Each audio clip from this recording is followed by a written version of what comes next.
So the question is, do you still get depressed? Yes. Hi, darling. Do I still get depressed? Do I still get in really, really low moods, even after decades of doing meditation and deep inner work? Yes, of course. I am in one right now. This is the reason I wanted to make the video today. I actually have been working on another video to post, but this felt more pressing to share about how I navigate and how I think practice has come to my rescue when I'm in times like this. I won't get into all of the reasons. Maybe I'll talk more about it in a future episode. Also, don't really want to get into topical things right now, but if you've been following me on other platforms, you probably have a sense. There is a lot going on and it is impacting me. So I decided to show up as I am right now, make this video from my experience. And I'm going to keep this really informal and share a little bit about why I think practice helps me in moments like this, when the mood is really, really low. I'm also continuously practicing showing up imperfectly and trying not to polish myself too much or polish the video. Just, showing up anyway. So the point of this video is really to share how I think the practice has really helped me not avoid or bypass low moods or even depression, but how to navigate it. Later in the video, I'm going to share probably my absolute favorite piece of wisdom that is maybe the antidote to a lot of feeling really caught up in the chaos and honestly feeling really weighed down by the chaos and the darkness in the world. And just when I get really entangled in the stories. So I really see this as the antidote, probably one of the most transformative pieces of wisdom that I know of and that I think I can share with you. So stay tuned for that later. So the truth is, we do not, even after a lot of transformation and a lot of inner work and a lot of therapy or a lot of whatever, life experience, waking up, I do not believe that we can avoid difficult states. I made a whole video about it a while ago about how even after 20 years of practice, I am not free of difficult emotions. I am not free of emotional struggle.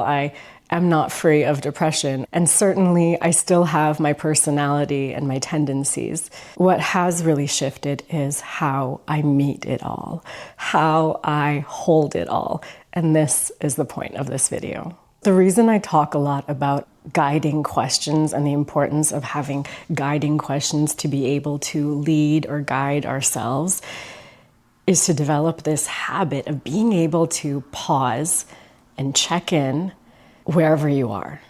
So this is not some complicated practice or some meditation technique that I think the most important thing to really train ourselves in is the habit of pausing and checking in. So this could be a guiding question that helps us do this.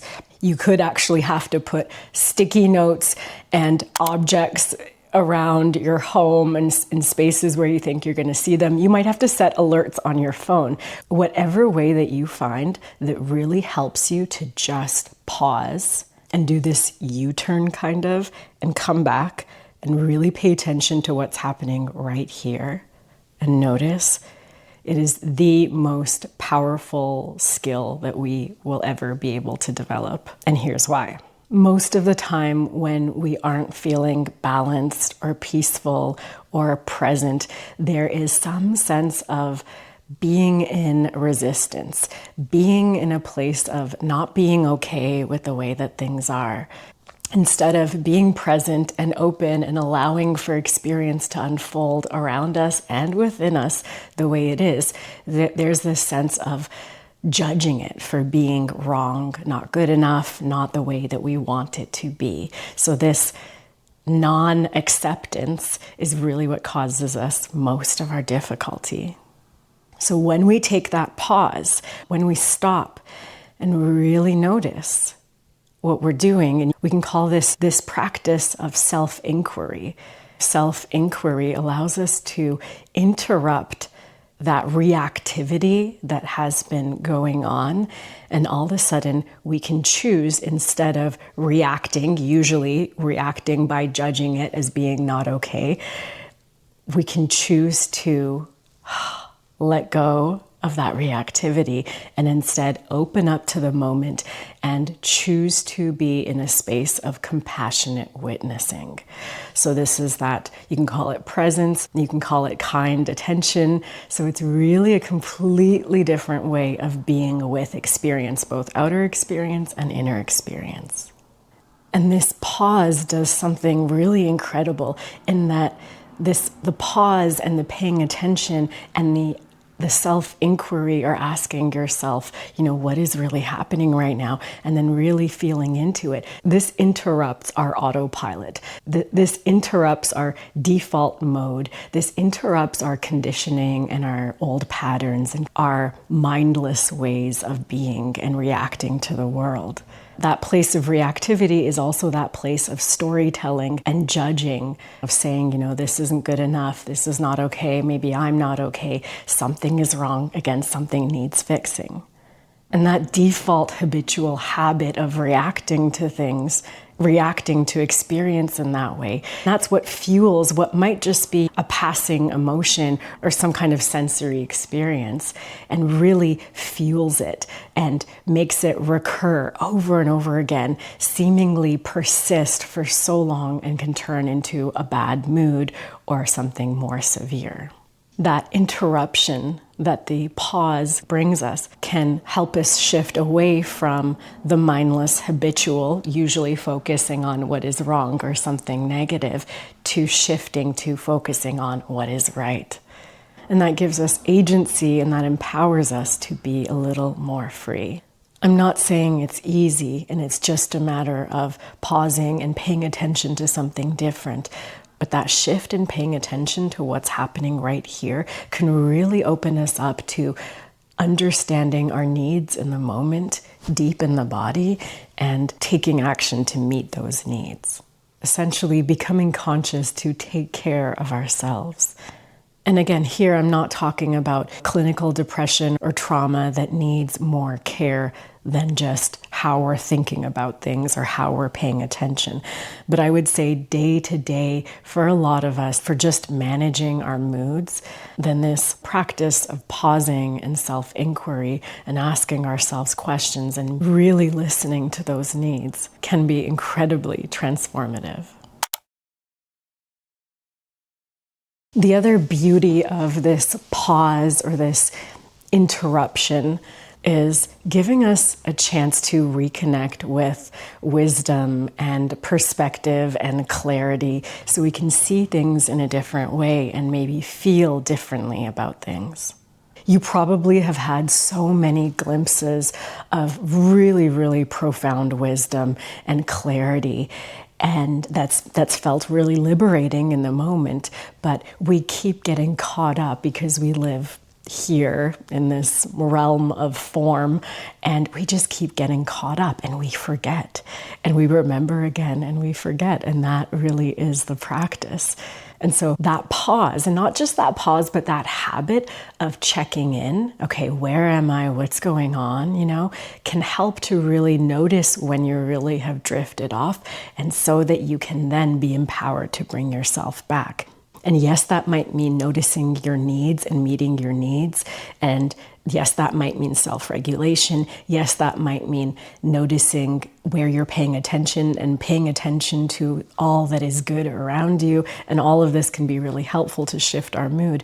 But it also can be a chance to reconnect with that wisdom that you've touched into before. I'm going to share one of these pieces of wisdom that has been incredibly transformative for me. And this is a teaching from Alan Watts. And this is also something that I feel like on an embodied level, I've really had some degree of direct experience with before. But again, I easily get caught up in the happenings of the world and the happenings in here, and I forget. So let me read it. It's honestly one of the most regulating and balancing and clarifying pieces of wisdom or teaching that I know of. And so I want to share that with you. So he says, and this is Alan Watts, he says, when we examine our bloodstreams under a microscope, oh, and by the way, his voice is incredible and his delivery is incredible, but it might just be faster if I read it. So maybe I'll put the audio at the end of the video or something. When we examine our bloodstreams under a microscope, we see there's one hell of a fight going on. All sorts of microorganisms are chewing each other up. And if we get overly fascinated with our own view of our own bloodstreams in the microscope, we should start taking sides, which would be fatal. Because the health of our organism depends on the continuance of this battle. What is, in other words, conflict at one level of magnification is harmony at a higher level. Now, could it possibly be, therefore, that we, with all our problems, conflicts, neuroses, sicknesses, political outrages, wars, tortures, and everything that goes on in a human life, are a state of conflict which can be seen in a larger perspective as a situation of harmony? Our personal struggles mirror a cosmic dance. Just as the birth and death of cells form a healthy body, our conflicts may contribute to a larger, mysterious harmony. Embracing uncertainty with a broader sense of identity, rather than succumbing to panic or despair, might just be the secret to living wisely in this unpredictable, yet oddly charming cosmic experiment. So how I interpret this is when we're really observing the chaos in the world and the turmoil and even the suffering, it's possible to pause, zoom out. I think sometimes this teaching or this lecture is called levels of magnification, or our tendency to be myopic, to be too zoomed in. So is it possible sometimes to zoom out and see that what feels like disharmony, discord, and an absolute mess on one level could in fact be harmony on another level, or have more order on another level? What this teaching asks us to do is to really pause our judgments on what's going on and to consider that the vantage point or the perspective that we're perceiving everything happening in human life isn't necessarily the full story, and that it is one level of magnification, and it's possible to see things differently. Again, I love the idea that when you really look at the human body, there are, cells constantly, I think he uses the phrasing that there's cells constantly annihilating each other. And so within our bodies, within the cells of our bodies, there's a war, there is violence happening. And yet that's what contributes to health and the life of this human body. We would never look at the so-called violence that's happening in the cells of our body and say, well, that side is wrong and that side is right, and this is unjust or this is immoral. Our human standards do not apply at that level of magnification. And I think it's really interesting to consider zooming out further, and that this too, all of this too that's going on, not just right now in this moment of history, but always has in human history, is just part of the big, beautiful mess. Now, I want to be really clear that when we think like this, it is not about dismissing suffering, right? It's not about saying, well, it's not important, and it's not about abandoning any sense of doing or surrendering to the way things are and letting there be suffering and not helping the world. It's actually possible to do both. And it's also not about dismissing the difficulty that we feel, because guess what? We do operate on the human level. So again, really not bypassing or dismissing, how difficult it is when we're subjectively experiencing it all. But what this perspective and what this wisdom can offer us is to find some peace in our inner experience.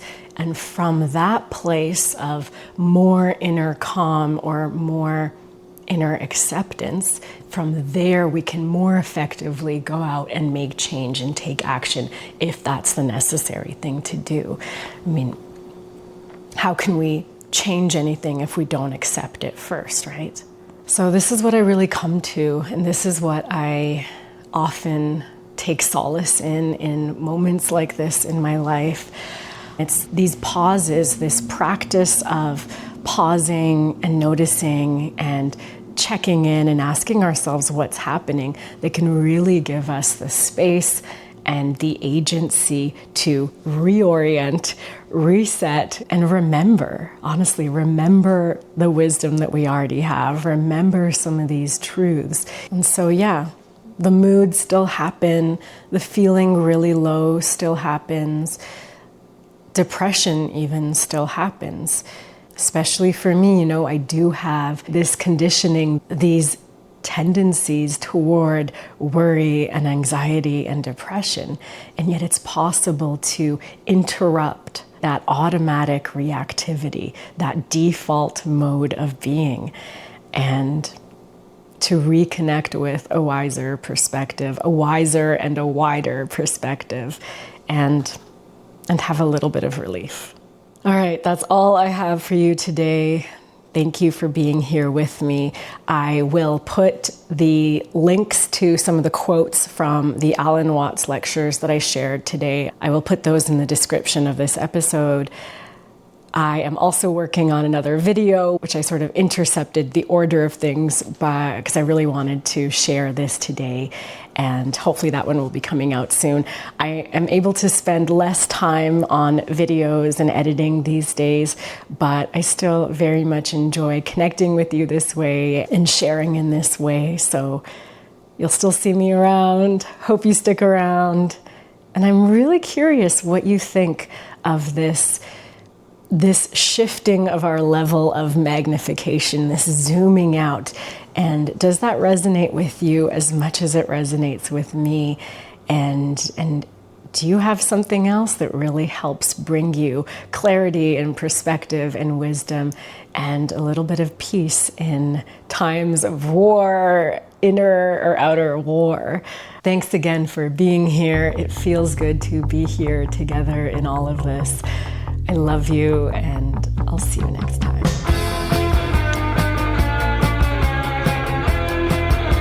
When we examine our blood streams under a microscope, we see there's one hell of a fight going on. All sorts of microorganisms are chewing each other up. And if we got overly fascinated with our view of our own blood streams in the microscope, we should start taking sides, which would be fatal, because the health of our organism depends on the continuance of this battle. What is, in other words, conflict at one level of magnification is harmony at a higher level.